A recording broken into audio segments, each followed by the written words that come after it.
Where is the Ark? I thought we'd settled that. The Ark is somewhere very safe. From whom? The Ark is a source of unspeakable power, and it has to be researched. And it will be, I assure you, Dr. Brody, Dr. Jones. We have top men working on it right now. Who? Top men. The sacred chest said to hold the 10 Commandments and divine power vanished after the Babylonian conquest of Jerusalem, igniting endless theories, guarded in an Ethiopian church, buried in tunnels beneath the Temple Mount, hidden in secret chambers, or, as in Raiders of the Lost Ark, lost for centuries in the ancient city of Tanis, one of history's greatest mysteries. Are you ready? Let's get into it.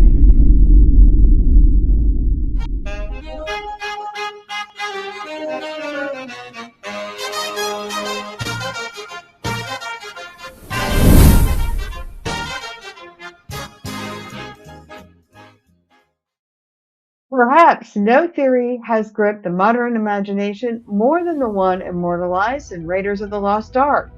That Ark was speared away to the lost Egyptian city of Tanis, buried for millennia beneath the sands until rediscovered by daring archaeologists. And while Hollywood dramatized it with Nazis and melting faces, the idea actually draws from real whispers of ancient trade routes and hidden treasures, and yet no expedition has ever confirmed Tanis as its resting place. Far more persistent, though, is the Ethiopian tradition. Guardians at the Church of Our Lady Mary of Zion in Axum insist the Ark was carried there by Menelik I, son of Solomon and the Queen of Sheba, and remains fiercely protected to this day by a solitary monk who is the only one who may glimpse it. Yet, for many scholars and believers, the Ark never left Jerusalem at all. Jewish tradition, echoed in the Talmud, and writings of historians like Josephus, holds that the king Josiah, or priest before the Babylonian siege, concealed it in secret chambers or even a network of tunnels carved beneath the Temple Mount to protect it from invaders. Some point to a rectangular indentation on the bedrock under the Dome of the Rock, measured by archaeologist Lee Rittmeyer as a precise spot where the Ark once rested in the Holy of Holies, suggesting it could still lie hidden there, untouched amid layers of rock and centuries of political tension. No modern excavation is permitted in this sacred and contested space, leaving the question tantalizingly unanswered. Is the Ark entombed forever in darkness below, one of the world's most volatile holy sites? Beyond Jerusalem's forbidden depths, some modern explorers have pursued bolder, more controversial paths. In the 1980s and 90s, amateur archaeologist Ron White claimed to have discovered the Ark's resting place in a cave system beneath the crucifixion site at Calvary, just outside the old city walls, where he said blood from the cross had dripped through the fissures onto the mercy seat, fueling dramatic, though widely dismissed mainstream scholars' assertions of divine proof.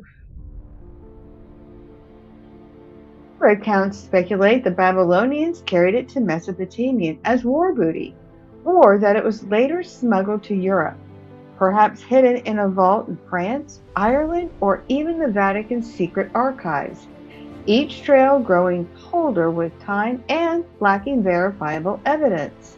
Adding to this global web of intrigue, a fringe yet captivating theory places the Ark beneath Oak Island in Nova Scotia, where the legendary Money Pit and its booby-trapped shafts have drawn treasure hunters for over 2 centuries, with some claiming Knights Templar descendants transported it across the Atlantic to safeguard it from persecution. And though mainstream scholars dismiss these connections as pseudo-history, The ongoing discoveries, flood tunnels, ancient artifacts, and persistent riddles keep this a possibility. These scattered leads only deepen the enigma.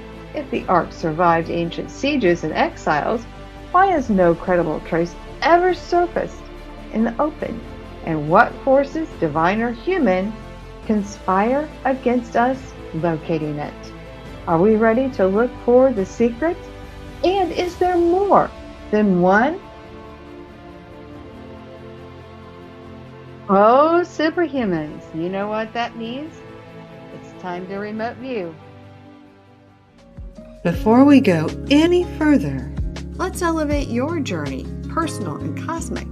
Meet your must-have companion, the Energy Healing Map at mdhmap.com.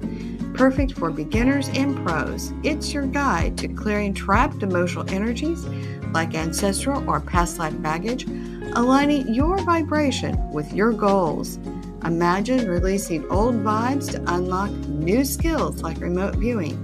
With a clear energy field, you'll tap into the unseen. mdhmap.com helps you heal, grow, and explore your universe. Grab your energy healing map today, clear the past energies, and align your vibe, and see what's out there. Visit mdhmap.com now. I am so impressed with this website, how well you've done it. You know, I've worked in analytics, IT systems before, and I'm thinking, wow, this is a lot of work. And the navigation and to know and just the whole mapping, you must be a very analytical person because this is so well done. I love it. Thank you.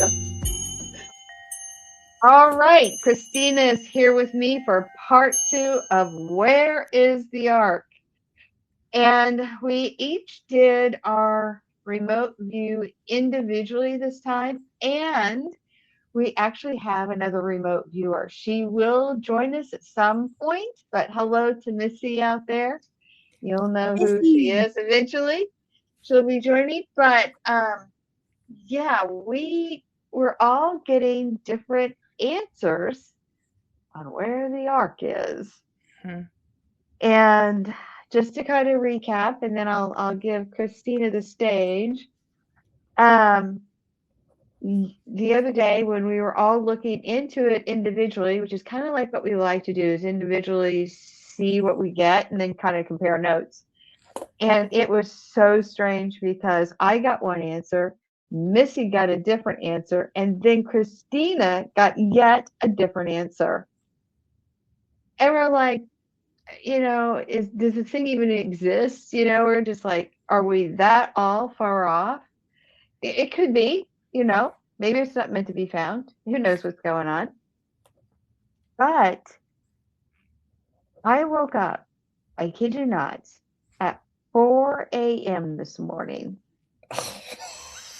with this massive download, because one of the things that we tell people in QHHT is that if you have a question about anything, before you go to sleep, you know, when you get to that relaxed state and you take in those deep breaths to really calm down the autonomic nervous system, you can ask a question. And then the next day, oftentimes you have your answer. It was one of those nights. And I said, holy cow, how could we be all in so many different places? Because usually we all line up. And what was so odd in this remote view and comparing notes is that we know that the question can be off. And let's start there first, and then we'll go further from there. So why don't you start with that question that you had, Christina, because we were like comparing notes. All right. So we're going to start with the question, and it has to be asked this way because I found out the hard way. Where is the resting place of the Ark? Yeah, and it was one word. And that generally always throws off the answer. If you get one word off, you're going to get different things. But here's the other part of it. Just like people who witnessed at the ground level 9/11 when that event took place, if you go back and listen to the news anchors, they're all giving different perspectives of what happened. And at first it was all about there's a small plane that hit, they were all sure, and all of us was looking, that's a big hole for a small plane. And it also comes to what is the perspective you're coming from. So that can actually shift too. So basically, we got to get very clean on the question, is the point. Yep. So anyway, why don't you first tell me, we don't have Missy here. Why don't you tell them your process and what you got, and then I'll take it from there with what I got in my download, because I was baffled by it when I went to bed. Okay. Well, I centered and I had just come out of a meditation, so I really felt like I was in a good spot. Like I just felt like I was good to go. But man, did I struggle at first because I wasn't asking the question right. So when you were getting that question, what was happening? So when you were struggling, you're getting nothing, we had a list of possible locations, and so I asked the question incorrectly, and I got no, no, no, no, no, like everything was no, and I was like, what the heck? And so I was like, okay, I'm like, my little brain is like, why is this so hard? I don't understand.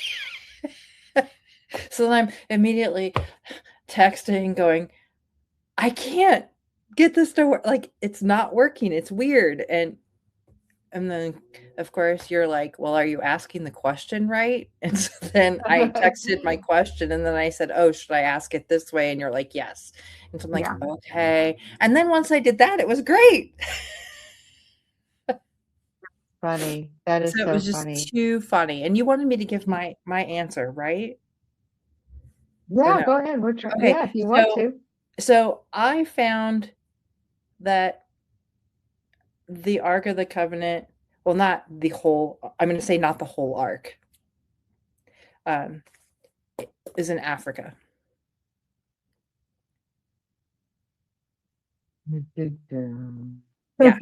Yeah. Yeah. I know that's where you settle with it. I think you said Africa. Yeah, I did. And Egypt. Missy. Yeah, and Missy got Oak Island. Ah. And I got France. And I have consistently got France. Yeah, I kept doing it once I got the question right. I kept going back over all my choices, and it kept coming up. Africa, Africa, Africa. Like, even if I walked away and came back. Weird. This is where the woo kicks in big time. And that's when this morning I texted you both and said, oh my gosh, we're all right. And I know probably all day you're like at work and, oh my God, what is he talking about? We're all right. And you're happy. It's not an Oak Island. It can't be in France. It can't be in Africa. It can't be in all these places unless it's busted to pieces. And I'm like, no, it's in one piece. Oh. It's in one piece. And when it came to me in such a massive flood. It got me out of bed at 4 a.m. At 4 a.m. And I was just like, my eyes like opened out of a dead sleep. I know where it is. And the first thing I do, I come down here and I try to center myself. And I'm so excited. So I'm like, okay, take a deep breath, get your coffee, coffee at 4 a.m. But it was actually, it took a while to settle down because the level of excitement that I had is like, can this really be true? So, all right. When I tuned in, I get that the Ark is still intact and it is in France. Okay. And so as I'm walking through it, and then, how you're making your notes and trying to feel everything. Well, everything was coming in all at once like a fire hose. and I see this man, and I'm like, wait a minute, how did it end up in France? And I'm asking the question, did the Knights Templar remove it from Jerusalem? And of course I got no. The Knights Templar had nothing to do with it. But there was a precursor group. There was an original group the Knights Templar emerged out of that moved the ark when Jerusalem fell to, I'll tell you here at the end, I'll tell you at the end where I think it is. It's in France, okay? They moved it to France, and only a handful of men knew where the resting place was. And in fact, the handful of men are the only ones that got it out. And they are the ones responsible for getting it hidden. And it's so well hidden that today nobody would ever look for it or find it. So, and I'm asking, so is the knowledge of where this location is still in the physical mind somewhere? Does somebody physically living today hold the knowledge of its resting place? And I got no. Well, that's sadness. What do you mean, no? you know? And so I'm like, okay, so let's dial it down even further. How did I word that? The person that held the knowledge of where the Ark of the Covenant rests, when did he pass away? When did he die? And so I'm going back through the centuries, and I go back to between 1870 and 1875 is what I got. So I got a window, and I'm saying, is the man, was he living in France? But it was a week yes. Okay, gosh. All right. So did he have? And I kept hearing in my head dual citizenship. They didn't call it that then. But then I'm like, is he Portuguese? Yes, he's Portuguese. Is he a descendant of the order that took this ark out of Jerusalem? And I got yes. And then I see him. It's like, oh my God, I know this guy. I know this guy. Not like I know this guy. I mean, he's not like my neighbor that we talk to. But it's just like, so I'm asking some questions. This guy, did he impart the knowledge onto somebody else where the resting place of Noah's Ark? We should do that one too. The Ark of the Covenant, right? And I got, yes, he did, but unbeknownst to him, that person died. He didn't know the guy died. And then this guy dies, and I feel suddenly, but he feels older to me, but he feels like he's going along, and then he dies. And he doesn't know that the other person who's supposed to carry the knowledge forward in the handful of people has also gone. There's nobody, he is it. He's the only person who knows where it is through the tradition. And so I'm like, I got to find out. Does this make any sense? So what I discovered was that he was Portuguese, a Portuguese nobility. He was of a certain order that the Knights Templar branched out of, and these orders still continued, you know, and that he actually lived in France and Portugal. So he lived in two places. Mm-hmm. So I get on grok. Am I just totally batshit? You know what? Or I just said that. It's okay. Well, anyway, edit that out. Am I totally crazy on this? So I asked the question if oh shoot.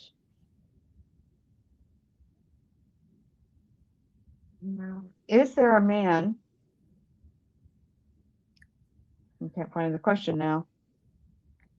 But basically, I asked if there was a man that had dual citizenship that lived in France and Portugal of nobility that died between 1870 and 1875.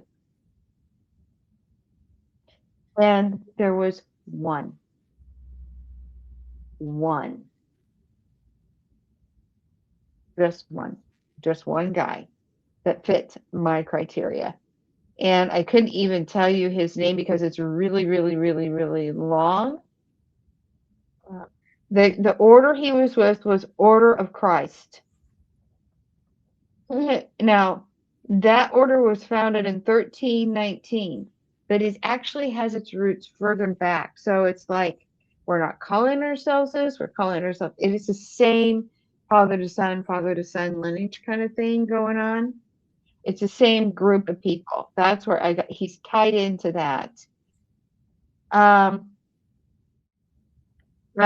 Yes, he was a prominent Portuguese nobleman, first Duke of Loul. Yeah, I don't know, but I can't pronounce it. He died in 1875. He had a home in Paris. He was born in Portugal, and he lived in both places. He would go back and forth. And his name is Dom Nuno Jose Servo de Mendoca Rolim de Mora Oreto, first Duke of whatever. It's a long one. I'm sorry about that, but I don't speak Portuguese. Anyway, he died when he was 70 years old, 6 months and 16 days. And the cause of death? Nobody seems to know. He was just one day dead. Yeah. Yep. So they don't know. They don't know how this nobleman in 1875 died. I think by 1875 we were having death records here, or pretty darn close to it. So yeah, I don't know. So anyway, when I researched it further, this order has ties in Africa, big time, with artifacts. They have biblical artifacts. You didn't get it wrong. And it could be that it did make the trial. It did not make it to Oak Island. It did not. But this order has ties to Oak Island. So you are dialed into the right group, and you are picking up all that going on. Okay. So I know that was okay. Do you want to know where I think it is? Yes, absolutely. It's underneath Notre Dame.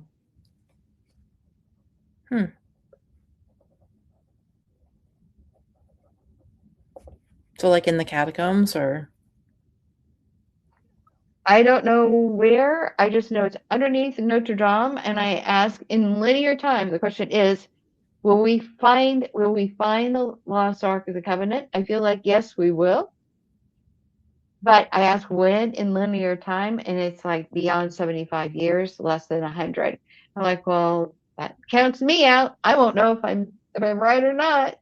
Right. But wouldn't it be cool if the same guys that found the mystery structures underneath the pyramids of Giza did the same thing? Oh, yeah. Just to see. Did LiDAR on the... Yes, the LiDAR. Yeah. Yes. Yeah. Well, there you go. It all ties together. They're all the same order of people. It all ties together. They have a heavy influence in Africa and over Oak Island. They're distributing this wealth in different places. Yeah, it's all tied together. It's all one great big ball yarn of energy. There you go. Huh. Fascinating. So as you tune in, as I'm going to kind of have you do right now, says we want to kind of get your affirmation or not. And hey, if it doesn't jive, it doesn't jive, right? Right. Right. So let's just show people how you do that. Give them a little demo. I'll give you a minute. Christina, are you ready to go? Yes. Place your attention, intention, and full attunement on the Ark of the Covenant. And now you can see a big bright light like a beam coming off the earth, showing you like a searchlight where it is. And I want you to follow the beam and hover over a map. Where do you see the Ark of the Covenant resting now? Europe.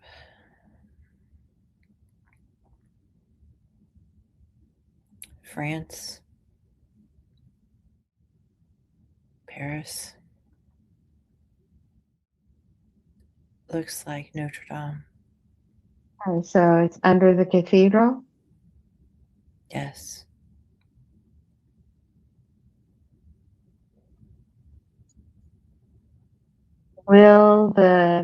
Is there any treasure left? Is it just the Ark of the Covenant? Other treasure. So there's other treasure. Let me ask you this. Okay, so I'm getting another download of information. Let me ask you this. When Jerusalem fell, there was a whole bunch of treasure removed, and it was in the care of an order, I assume. And let me know if this is right or not.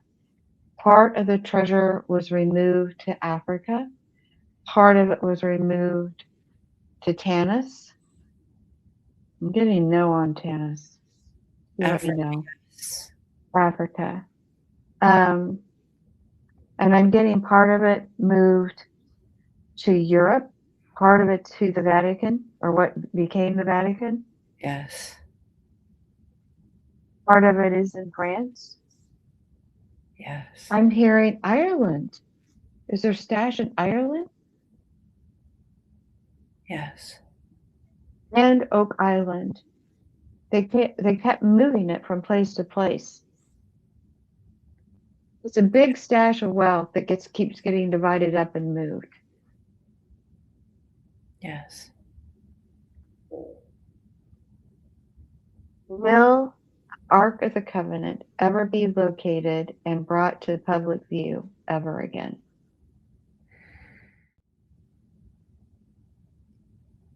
The Ark of the Covenant will be found.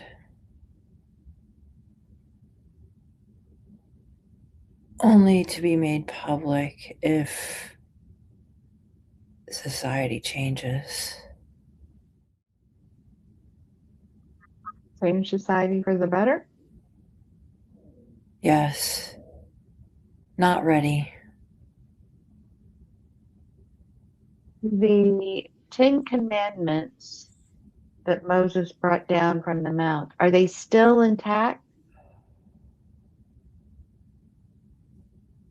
I saw them still intact. Yes. So when Moses came down and saw the people behaving badly, he did not smash the tablets.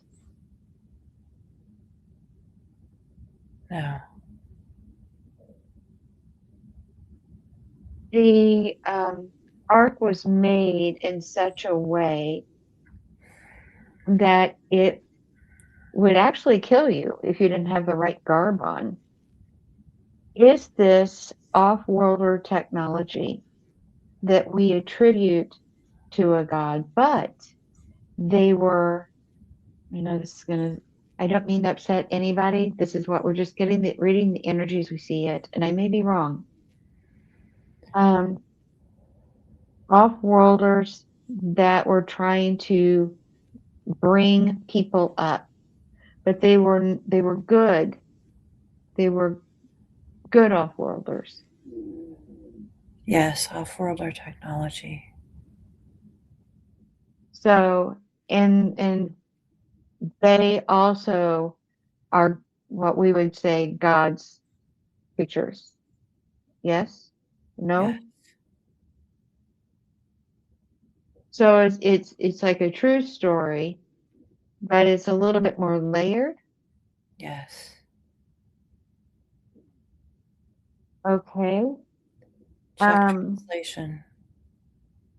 What? Check translation. Makes sense.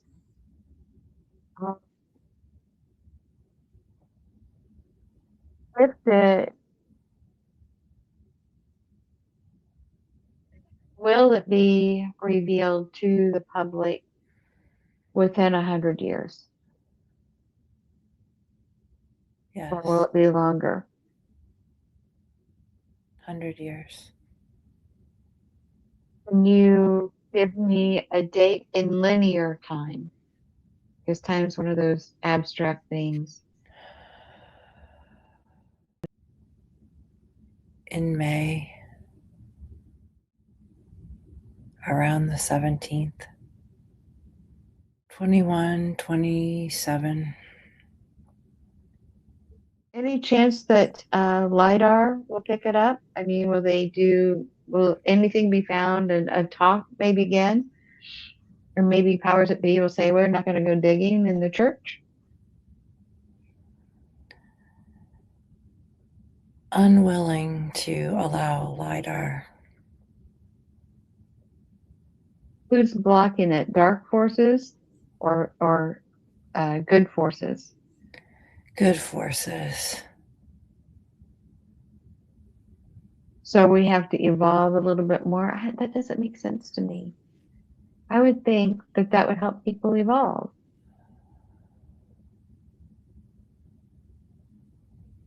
Discovery now would cause too much controversy.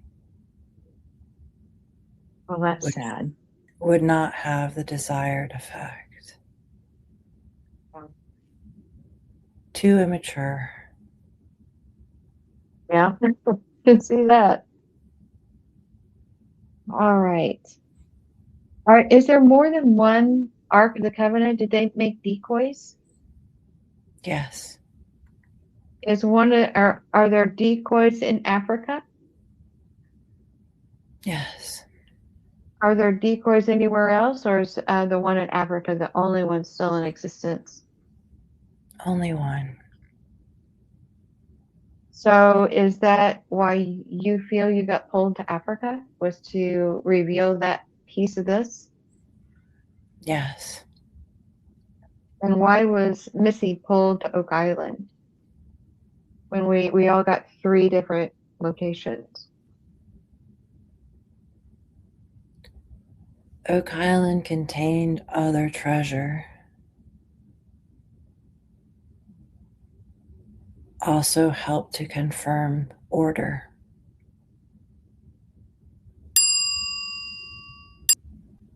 I see. So it went from Jerusalem to Africa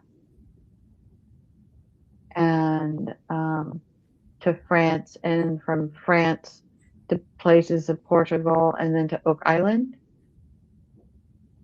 The treasure, not just the Ark. The Ark being part of the treasure. The treasure. Path of the treasure, correct. Wow, the treasure. All right. Is there anything that we can learn from this? Trust. Trust information. Trust in asking question. So we were asking the same question, getting the right answer. Though it seemed wrong, it was actually right. We had to put together the pieces. Pieces and perspective. Very good. Oh, I have massive goosebumps. Oh, this is great. All right. we have these long lags when you do this. So in the edits, people aren't going to see the long lags. Would Right. you tell our audience what it is like for you to experience that I guess it's like a transcommunication from your higher self? It's hard because like there's a lag. Like I'll get some information, so I'll say something and then I'll feel like I need to stop. Like sometimes I need to stop or wait before I talk, or it's just kind of strange. I don't know how to really articulate it because it doesn't it comes in different every time. It's not like one set thing. And sometimes I get an image, so that I'm trying to figure out, okay, like when I was going over the map, I was like, okay, the map was going, like the light was going everywhere. And then it was like, okay, we're not going to go here. No, we're going to go over here. And then it's like, oh, we're going to go here. And then I'm thinking, okay, I'm thinking of geography. I'm sitting here in my head going, okay, Spain's here, France is here. Okay. And I'm trying to process where everything that's kind of coming in the image, and I'm trying not to get anxious at the same time. And what is so interesting, one of the things I remember you telling me, and other people have told me this too in QHHT, is that they can't talk until it's ready to come through. Right. Because there's a part of me that's like, Christina's over here and, I am here, but whatever's coming in is over here. And I don't have So. Yeah, it's really interesting. I can't wait for Missy to hear this video because, she was a part of the process. She started getting dipping her toes in. Yep, getting her third eye activated here. So, all right, last words. Oh gosh, this was fascinating because I think it was a really good thing that all three of us got different things to show that you can still be right. Yeah, you can all get three different answers, and turns out you're saying the same story, but just different pieces of the story. Yeah. Because really, that's what remote viewing is. You're getting these little blips of windows. Imagine you have an entire movie in front of you, and you get like 3-second shots in different areas. And then you say, okay, tell us a story. It's like kind of like that. So that's why sometimes it takes several days to say, okay, what other information is going to come in, and then you begin to build the story. Sometimes it's really hard to get it in all at once, although sometimes like at 4 a.m. it did. Let me right up. There you go. There's some Portuguese nobleman who died in 1875 and has a house in Paris and a house in Portugal, and there's only one dude in history that fits that bill. That's awesome. And when I checked his name, I got like massive goosebumps. It was just like this flood of like, holy cow, that's it. So it was too early. Can you imagine me trying to text you guys at 5? I think I got it. Oh, great. Can we talk about this in the morning? No. Talk now. Right. Yes. Well, I was surprised when you sent your morning text because I felt like that was early. Yeah, it was really early for me because I usually, I don't get up that early for Lord. All right. Do we want to tell them what the next remote view session is? Oh gosh. Yes, I did. Oh yes, we said Project Looking Glass. That's what we said. We're going to be looking at Project Looking Glass. No better time to do this because both sides of the aisle have their own alien stories, and both sides of the aisle are claiming they've got the looking glass. And we have questions. What's the looking glass and how does it affect us? Right. So that's where our focus will be. All right. Everyone, please, thank you so much for watching our video. We so appreciate it. We hope that we inspire you to ignite the superhuman in you. And if you can, hit the like button and subscribe so you don't miss the upload on Project Looking Glass. Thanks for watching.